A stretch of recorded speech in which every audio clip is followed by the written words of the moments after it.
અશોક એક રિક્ષા ડ્રાઈવર હતો અને તેનાથી જ પોતાનું ગુજરાન ચલાવતો હતો. એક દિવસ તે રિક્ષા લઈને ક્યાંક જઈ રહ્યો હતો. અચાનક ટ્રાફિક પોલીસે તેને રોકી લીધો અને કહ્યું, તે ટ્રાફિકના નિયમોનું ઉલ્લંઘન કર્યું છે, એટલે તારે દંડ ભરવો પડશે. અશોકે હેરાનીથી પૂછ્યું, મેં કયો નિયમ તોડ્યો છે?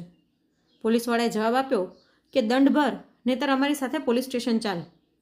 પોલીસ સ્ટેશનનું નામ સાંભળીને અશોકને આશાનું કિરણ દેખાણું. તેણે કહ્યું કે હું દંડ નહીં ભરું, મને પોલીસ સ્ટેશન લઈને ચાલો. તેની પત્ની વંદનાનું પોસ્ટિંગ 2 દિવસ પહેલાં જ ત્યાંના પોલીસ સ્ટેશનમાં થયું હતું. અશોકે પોતાની પત્નીને રિક્ષા ચલાવીને આગળ ભણાવી હતી અને એ લાયક બનાવી હતી કે તે એક પોલીસ ઇન્સ્પેક્ટર બની શકે. તેને વિશ્વાસ હતો કે વંદના તેની મદદ કરશે અને પોલીસવાળાઓને પૂછશે કે તેણે કયો નિયમ તોડ્યો છે. પોલીસ સ્ટેશન પહોંચીને અશોકને એક ખુરશી પર બેસાડી દેવામાં આવ્યો. એ જ સમયે ઇન્સ્પેક્ટર વંદના ફોન ઉપર કોઈકને ખીજાઈ રહી હતી. મારા નામનો ખોટો ફાયદો ન ઉપાડો, મેં મહેનતથી આ પદ મેળવ્યું છે, હવે પછીથી મારી પાસે આવી આશા ન રાખતા. ત્યાર પછી તે બહાર આવી અને સિપાહીને પૂછ્યું, આને કેમ પકડ્યો? સિપાહીએ જવાબ આપ્યો કે એણે ટ્રાફિક નિયમ તોડ્યો અને દંડ ભરવાની ના પાડી રહ્યો હતો. અશોક આશાભરી નજરે વંદનાને જોવા લાગ્યો, પરંતુ વંદના કડક અવાજમાં બોલી કે જો આ દંડ ન ભરે તો તેની રિક્ષા જપ્ત કરી લો અને આને અહીંથી ભગાડી મૂકો. અશોક આ સાંભળીને હેરાન રહી ગયો. જે રિક્ષાથી કમાઈને તેણે વંદનાને આગળ ભણાવી અને પોલીસ ઇન્સ્પેક્ટર બનાવી હતી, આજે એ જ તેની રોજીરોટી છીનવી રહી હતી. વંદનાએ હવાલદારને કહ્યું, આને અહીંથી નીકાળો અને રિક્ષાને જપ્ત કરી લો. જો તેને તેની રિક્ષા જોઈએ તો કાલે કોર્ટમાંથી છોડાવી લેશે. આ સાંભળીને અશોકની આંખમાં આંસુ આવી ગયા. તે ઉદાસ થઈને ભારે પગલે ઘર તરફ ચાલતો થયો. ઘરે પહોંચીને અશોકે પોતાની વૃદ્ધ માને બધી વાત જણાવી. કહ્યું, માં, વંદના એટલી બદલાઈ ગઈ છે કે તેણે મને ઓળખવાની પણ ના પાડી દીધી. તેણે મારી રિક્ષા પણ જપ્ત કરી લીધી. જે રિક્ષા ચલાવીને મેં તેને ભણાવીને ડીએસપી બનાવી હતી. માં દુઃખી થઈને બોલી, બેટા તને યાદ છે જ્યારે લગ્નના થોડા દિવસો પછી જ વંદનાએ કહ્યું હતું કે તેને હજી આગળ ભણવું છે અને તેનો ખર્ચો આપણે ઉપાડવો પડશે. ત્યારે પણ તેણે આપણી સાથે જબરદસ્તી કરી હતી અને મુશ્કેલીઓ છતાં પણ આપણે તેને ભણાવી. પણ આજે એ જ આપણને ભૂલી ગઈ. અશોકનો 6 વર્ષનો દીકરો ખુશ પોતાની દાદી સાથે વધારે સમય વિતાવતો હતો, કેમ કે તેની મમ્મી હંમેશા કામમાં વ્યસ્ત રહેતી હતી. તે પોતાની મમ્મીથી દૂર રહેતો હતો અને લગભગ રોજ પોતાની દાદી પાસે જ રમતો અને રાત્રે પણ તેની સાથે જ સૂતો હતો. વંદનાને એક સરકારી ક્વાર્ટર મળ્યું હતું, એટલે તે ત્યાં જ વધારે રહેતી અને ઘરે ઓછી જ આવતી હતી. બીજા દિવસે વંદના રાહ જોઈ રહી હતી કે અશોક આવશે અને રિક્ષા છોડાવવા માટે કોર્ટના કાગળ લઈને આવશે, પરંતુ અશોક આવ્યો નહીં. એટલે વંદના ગુસ્સામાં સીધી પોતાના પતિના ઘરે પહોંચી ગઈ. ત્યાં જઈને તેણે જોયું કે અશોક પોતાની વૃદ્ધ માના માથામાં તેલ લગાડી રહ્યો હતો અને તેનો નાનો દીકરો ખુશ બાજુમાં રમી રહ્યો હતો. બેમાંથી કોઈનું પણ બાળક તરફ ધ્યાન હતું નહીં, પણ બાળક આનંદમાં હતો અને ખુશીથી રમી રહ્યો હતો. વંદનાએ ગુસ્સામાં કહ્યું, તું અહીં આરામથી બેઠો છે અને રિક્ષા છોડાવવા પણ આવ્યો નહીં? અશોક કંઈ બોલ્યો નહીં, બસ ચૂપચાપ બેઠો રહ્યો. તેની આંખોમાં એક અજીબ ઉદાસી હતી, જાણે તેણે બધું જ ખોઈ નાખ્યું હોય.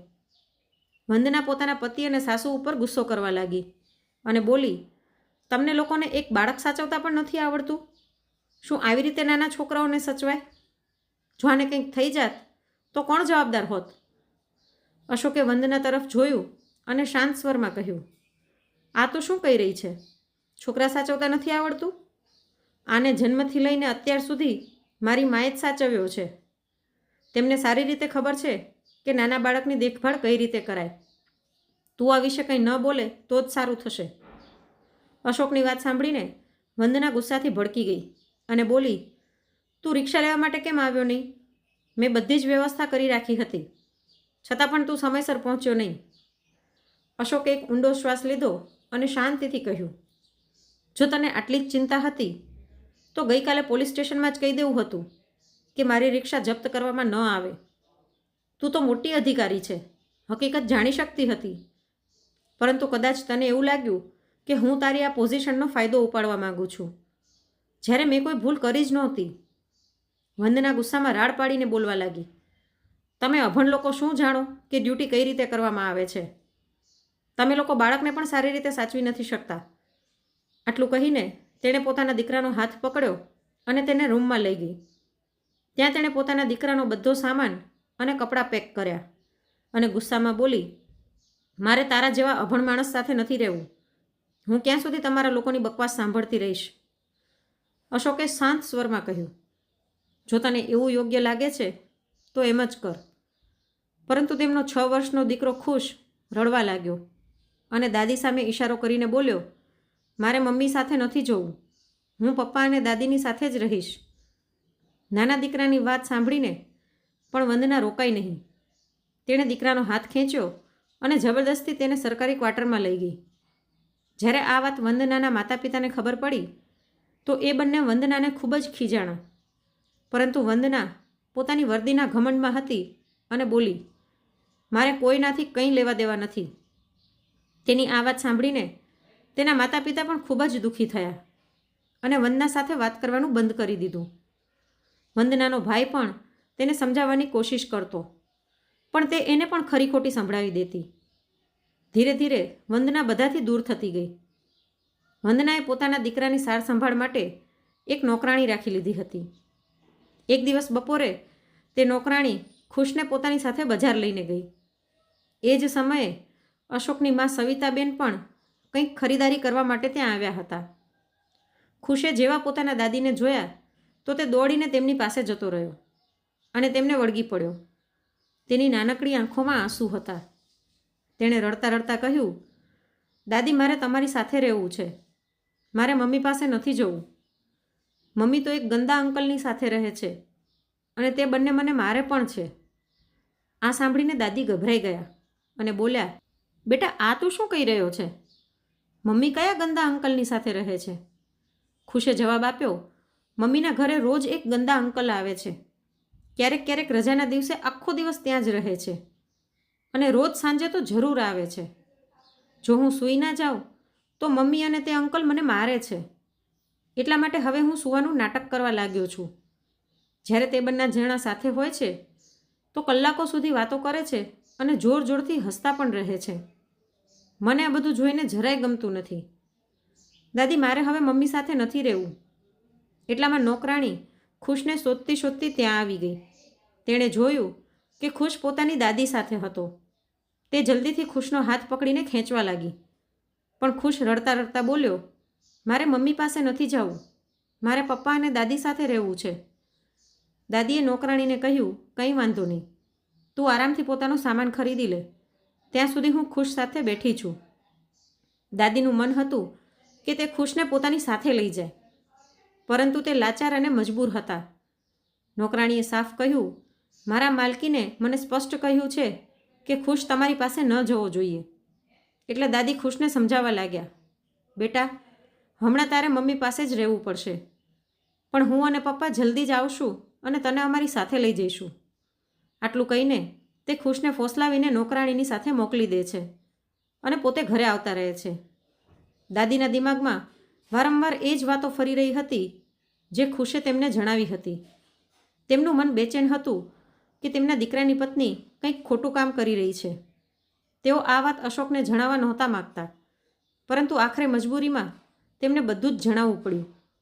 દાદીએ અશોકને બધી વાત જણાવી દીધી અને કહ્યું, આજે બજારમાં મને ખુશ મળ્યો હતો. તેણે મને કહ્યું કે ઘરમાં કોઈક અજાણ્યા અંકલ આવે છે જે ખુશને ખીજાય અને મારે પણ છે. આ સાંભળીને અશોક ચોંકી ગયો. તેણે નક્કી કર્યું કે તે પોતે જ જઈને જોશે કે આખરે હકીકત શું છે. એક દિવસ રજાના દિવસે અશોક સવારમાં જાણ કર્યા વગર જ પોતાની માને સાથે લઈને વંદનાના સરકારી ક્વાર્ટર પર પહોંચી જાય છે. તે દરવાજાની ઘંટડી વગાડે છે. અંદરથી વંદના નિંદરમાં જ દરવાજો ખોલે છે અને સામે અશોકને જોઈને ગભરાઈ જાય છે. વંદના ગુસ્સામાં પૂછે છે, તમે લોકો અહીં શું કરી રહ્યા છો? એટલે સવિતાબેને કહ્યું, અમે અમારા ખુશને મળવા આવ્યા છીએ. એમાં ખોટું શું છે? તેમની વાત સાંભળીને વંદના ચૂપ થઈ ગઈ. અશોક કંઈ પણ બોલ્યા વગર ઘરની અંદર જતો રહ્યો. ત્યાંનો નજારો જોઈને તેનું લોહી ઉકળવા લાગ્યું. બેડરૂમમાં પલંગ પર એક નવયુવાન માણસ સૂતો હતો અને ખુશ બાજુમાં જ સૂતો હતો. આ જોઈને અશોકને ખૂબ જ ગુસ્સો આવ્યો. તેણે ગુસ્સામાં વંદનાને એક જોરદાર થપ્પડ મારી દીધી. વંદનાના ગાલ પર થપ્પડ પડતા જ તેના અવાજથી તે માણસ ઉઠીને બેસી ગયો અને ગુસ્સામાં બોલ્યો, કોણ છે આ જે તને મારી રહ્યો છે? વંદનાએ તે માણસ તરફ જોઈને કહ્યું, આજ તો છે મારો નકામો અભણ પતિ. વંદનાની આ વાત સાંભળીને અશોકને ખૂબ જ વધારે ગુસ્સો આવી ગયો. ગુસ્સાના કારણે તેનું શરીર ધ્રુજવા લાગ્યું. પણ સવિતાબેને તેને શાંત કર્યો અને કહ્યું, બેટા ધીરજ રાખ. અશોકે પોતાના દીકરા ખુશને તેડી લીધો અને કહ્યું, તો આ બધું કરવા માટે જ તું અહીં રહેતી હતી. હકીકતમાં તે અજાણ્યો માણસ બીજો કોઈ નહીં પણ વંદનાનો સિનિયર હતો, જેની સાથે વંદનાને ટ્રેનિંગના સમયથી જ અવૈધ સંબંધ હતો. હવે જ્યારે બધી હકીકત સામે આવી જ ગઈ હતી તો વંદનાએ સાફ શબ્દોમાં કહી દીધું, સારું થયું કે તમે લોકોએ જાતે જ અહીં આવીને આ બધું જોઈ લીધું. હવે મારે તારા જેવા અભણ માણસ સાથે કોઈ સંબંધ નથી રાખવો. આજ પછી તારું મોઢું મને ક્યારેય ન બતાવજે. અશોક પોતાના દીકરાને લઈને ત્યાંથી જવા લાગ્યો અને સવિતાબેન પણ ચૂપચાપ ત્યાંથી નીકળવા લાગ્યા. ત્યારે વંદનાએ અશોકને રોકીને કહ્યું, જતાં જતાં આ પણ કરી નાખ.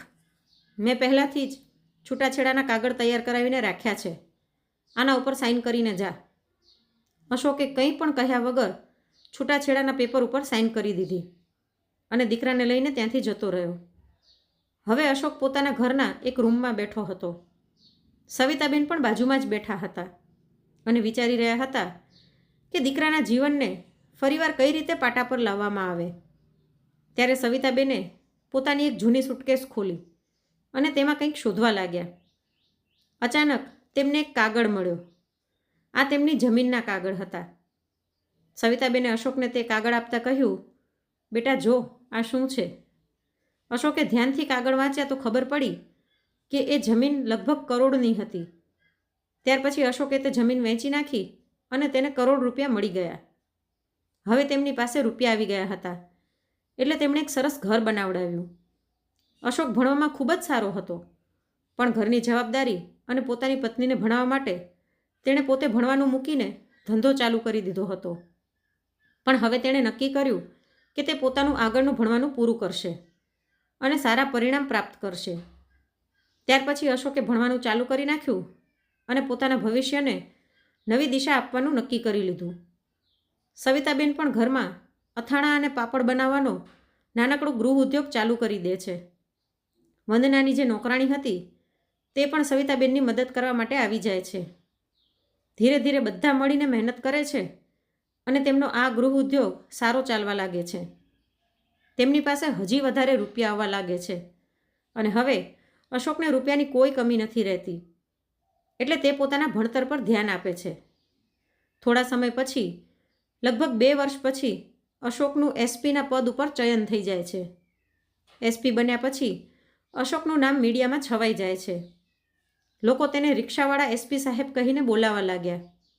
તેના વિશે ઇન્ટરવ્યૂ લેવા માટે થઈને ઘણા લોકો તેના ઘરે આવવા લાગ્યા. અશોક ડ્યુટી કરવા માટે થઈને એ જ એરિયામાં પોસ્ટિંગ કરાવડાવે છે જ્યાં તેની પત્ની વંદનાનું પોસ્ટિંગ હતું.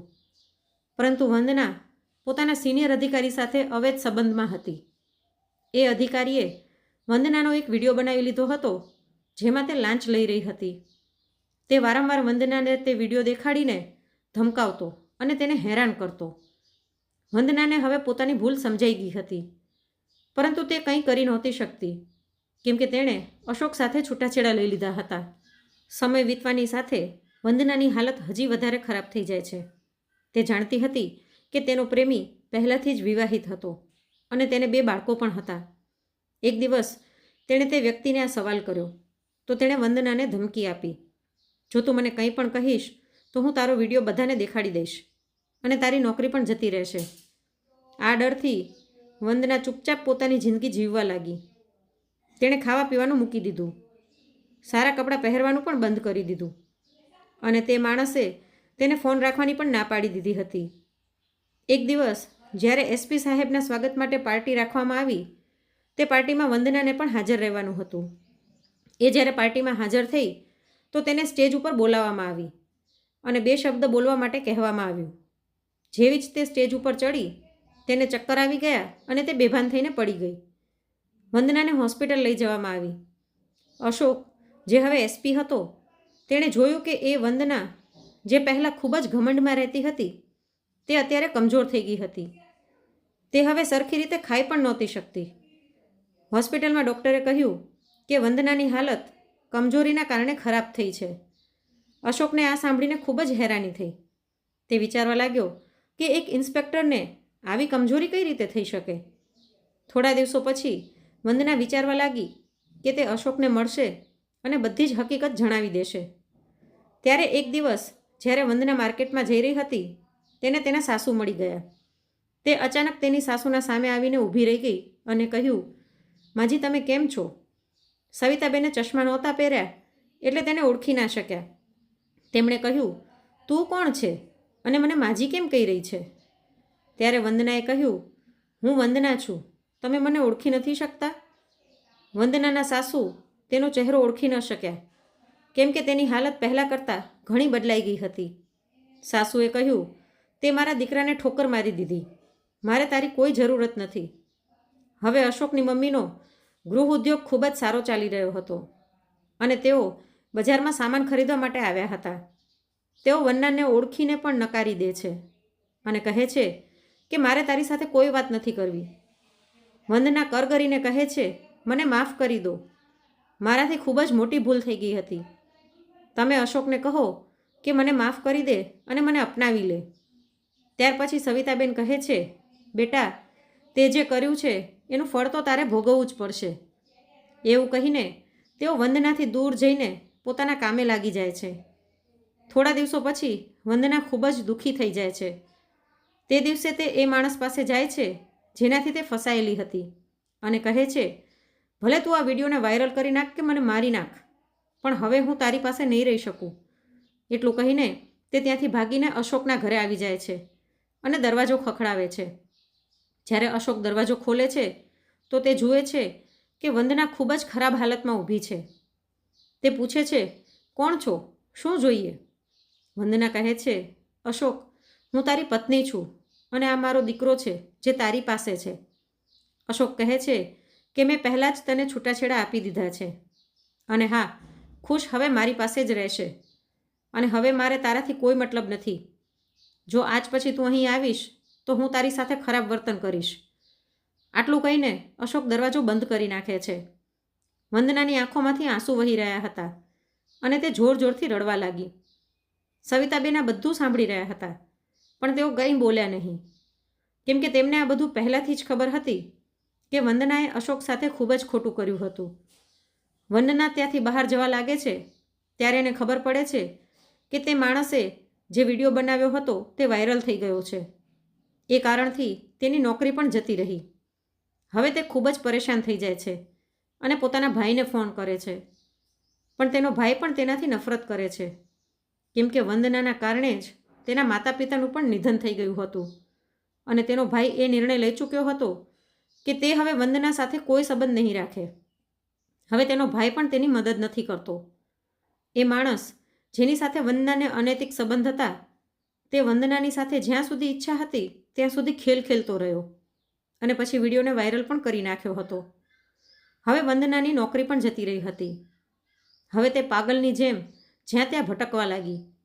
થોડા દિવસો પછી તેની તબિયત એટલી ખરાબ થઈ જાય છે કે તેનું મૃત્યુ થઈ જાય છે. મિત્રો, આ વાર્તા આપણને શીખડાવે છે કે ખોટા સંબંધો અને ખોટા નિર્ણય વ્યક્તિની જિંદગીને બરબાદ કરી શકે છે. જો કવિતાએ અવૈધ સંબંધ ન રાખ્યો હોત તો તેનું જીવન અલગ જ હોત. તમે શું વિચારો છો વંદના અને અશોક વિશે? તમારું મંતવ્ય કોમેન્ટ બોક્સમાં જરૂરથી જણાવજો અને બીજા સાથે પણ જરૂર શેર કરજો.